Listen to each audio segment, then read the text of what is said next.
आपने कई बार जीडीपी यानी ग्रॉस डोमेस्टिक प्रोडक्ट के बारे में सुना ही होगा, चाहे घर पे बात हो या न्यूज़पेपर में।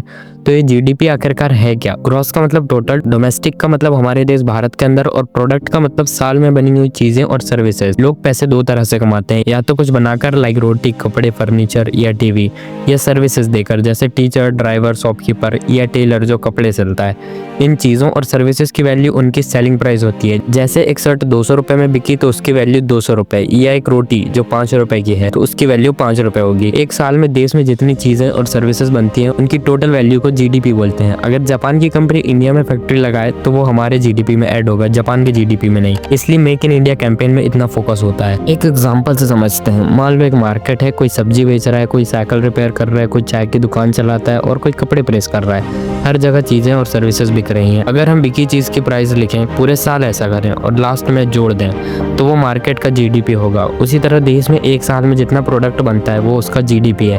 पर इसको कैलकुलेट क्यों करते हैं? इतनी मेहनत क्यों?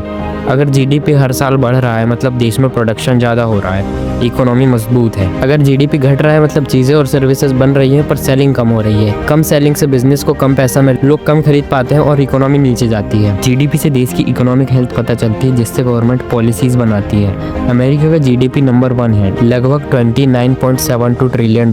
सेकंड है चाइना, $19.53 ट्रिलियन, और इंडिया की जीडीपी है $4.3 ट्रिलियन। आप सोच रहे होंगे ये कैलकुलेट कैसे होता है? मान लो एक कंपनी ने स्टील और ग्लास खरीदकर दरवाजा बनाया। स्टील की प्राइस जीडीपी में ऐड होगी और फाइनल दरवाजे की प्राइस, अगर दोनों ऐड कर दी तो स्टील की प्राइस 2 बार गिन ली जाएगी। एक एग्जांपल से समझाता हूँ। अगर मैं खुद के लिए दूध खरीदूं और घर पर खीर बनाऊं तो दूध का प्राइस जीडीपी में ऐड होगी। लेकिन मगर एक हलवाई दूध खरीदे और मिठाई बेचने के लिए बनाए तो दूध की प्राइस नहीं, सिर्फ मिठाई की प्राइस जीडीपी में ऐड होगी।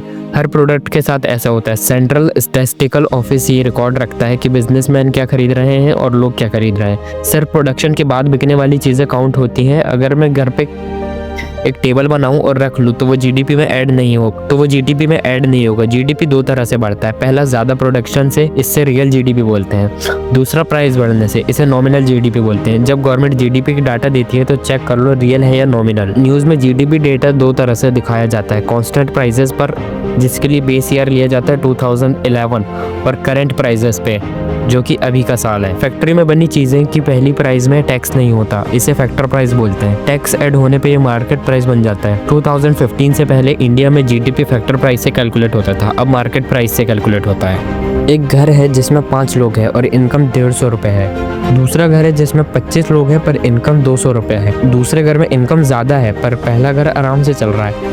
उसी तरह यूके और इंडिया का जीडीपी बराबर है, लेकिन यूके की पॉपुलेशन कम होने से उसका पर कैपिटा जीडीपी $49,000 है और वहीं इंडिया का पर कैपिटा जीडीपी $2200 है। जीडीपी को एक्सपेंडिचर, इनकम या प्रोडक्शन मेथड से कैलकुलेट करते हैं, पर ये फाइनेंशियल एक्सपर्ट्स का काम है। जब गवर्नमेंट जीडीपी डेटा देती है तो देख low nominal, real, constant price पे या करंट प्राइस पे है।